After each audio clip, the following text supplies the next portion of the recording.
Assalamualaikum warahmatullahi wabarakatuh. Perkenalkan, nama saya Fatia Nur Famila dengan NIM 6425041 dari kelas 642A02 Prodi Manajemen UBSI Fatmawati. Hari ini saya akan menganalisis bahasa dalam pidato Insinyur Soekarno yang berjudul Lahirnya Pancasila. Analisis ini berfokus pada penggunaan bahasa serta kesesuaiannya dengan kaidah bahasa Indonesia. Sebelum memasuki analisis, mari kita tonton videonya terlebih dahulu. Selama 3 hari, sudah banyak dari kita yang berpidato saja.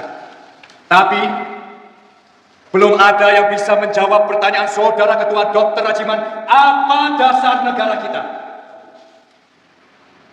Di sini, izinkanlah saya menjawab pertanyaan Saudara Ketua. Apa dasar negara kita? Ada 5 asas. 1. Rasa nasionalisme yang bisa menyatukan kita sebagai bangsa. Negeri ini terdiri dari pulau-pulau, suku-suku budaya dan bahasa. Hanya rasa kebangsaan yang bisa menyatukan itu semua. Rasa kebangsaan yang tidak sempit, yang tidak hanya mementingkan kesukuannya sendiri-sendiri. Gandhi berkata, "Saya seorang nasionalis, tetapi nasionalisme saya adalah peri kemanusiaan."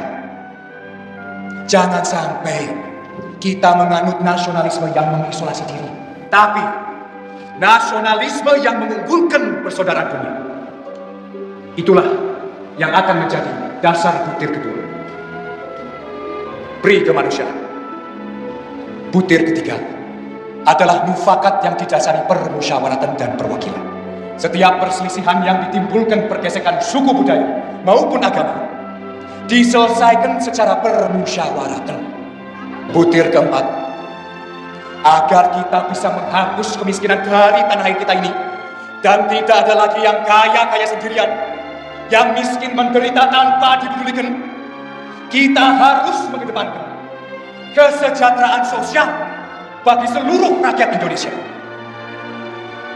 Butir kelima adalah pengkerucutan dari 4 butir sebelumnya, yaitu bertakwa kepada Tuhan Yang Maha Esa. Marilah kita amalkan Indonesia yang bertuhan. Tuhannya menurut agama masing-masing.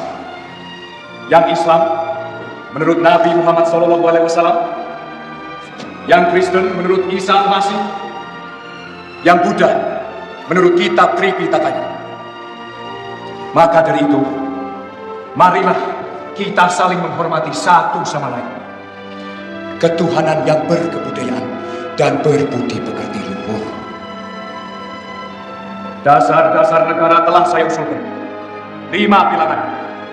Dan atas petunjuk seorang teman kami yang ahli bahasa, namanya adalah Pancasila. Insinyur Soekarno merupakan Presiden pertama Republik Indonesia, tokoh yang berperan penting dalam perjuangan kemerdekaan Indonesia. Pada tanggal 1 Juni tahun 1945, beliau menyampaikan pidato yang berjudul Lahirnya Pancasila dalam sidang PPU PKI.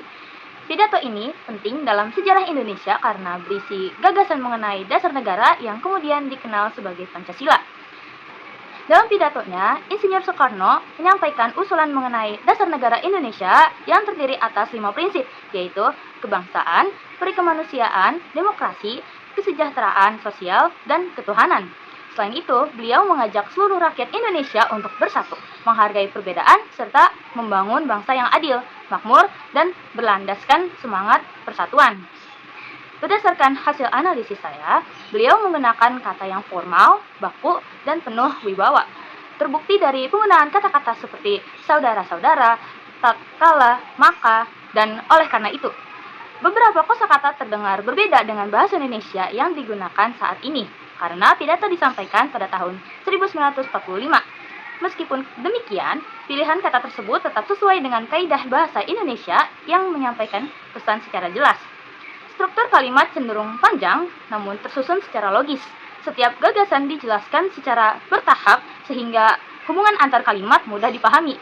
Selain itu, penggunaan kata penghubung seperti karena, maka, oleh sebab itu, dan oleh karena itu membuat isi pidato menjadi lebih padu.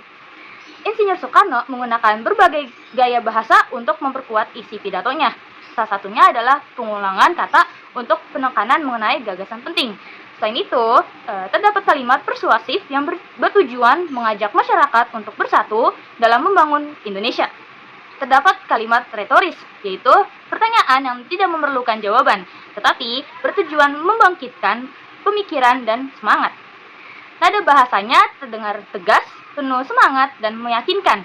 Cara beliau menyampaikan pidato menunjukkan rasa percaya diri serta optimisme terhadap masa depan bangsa Indonesia. Intonasi mampu membangkitkan rasa nasionalisme serta mendorong masyarakat untuk bersama-sama memperjuangkan persatuan dan kemerdekaan. Menurut saya, pidato tersebut masih relevan hingga saat ini, meskipun bahasanya terdengar lebih klasik, isi dan cara penyampaiannya tetap mampu memberikan pengaruh kepada kita semua. Hal tersebut menunjukkan bahwa pemilihan kata, gaya bahasa, dan penyampaian yang baik dapat membuat sebuah pidato menjadi lebih bermakna. Selain itu, saya menilai bahwa penggunaan bahasanya sangat efektif untuk membangun semangat persatuan, nasionalisme, dan rasa cinta tanah air. Insinyur Soekarno mampu menyampaikan gagasan yang kompleks dengan bahasa terstruktur dan mudah dipahami oleh masyarakat pada masanya. Oleh karena itu, pidato tidak hanya memiliki nilai sejarah, tetapi juga menjadi contoh penggunaan bahasa Indonesia yang baik dalam komunikasi publik. Dapat disimpulkan bahwa pidato lahirnya Pancasila yang disampaikan oleh Insinyur Soekarno menggunakan bahasa yang formal, baku, dan persuasif. Pilihan kata yang digunakan sesuai dengan perkembangan bahasa Indonesia pada masa itu, sedangkan struktur kalimat tersusun secara logis dan mudah dipahami. Gaya bahasa seperti repetisi, kalimat persuasif, dan kalimat retoris semakin memperkuat pesan yang ingin disampaikan. Secara keseluruhan, pidato tersebut telah memenuhi kaidah bahasa Indonesia pada zamannya dan berhasil menyampaikan gagasan tentang pentingnya persatuan serta dasar negara Indonesia. Oleh karena itu, pidato lahirnya Pancasila tidak hanya memiliki nilai historis, tetapi juga menjadi contoh penggunaan bahasa yang efektif dalam menyampaikan gagasan. Sekian pemaparan yang dapat saya sampaikan. Terima kasih atas perhatiannya. Wassalamualaikum warahmatullahi wabarakatuh.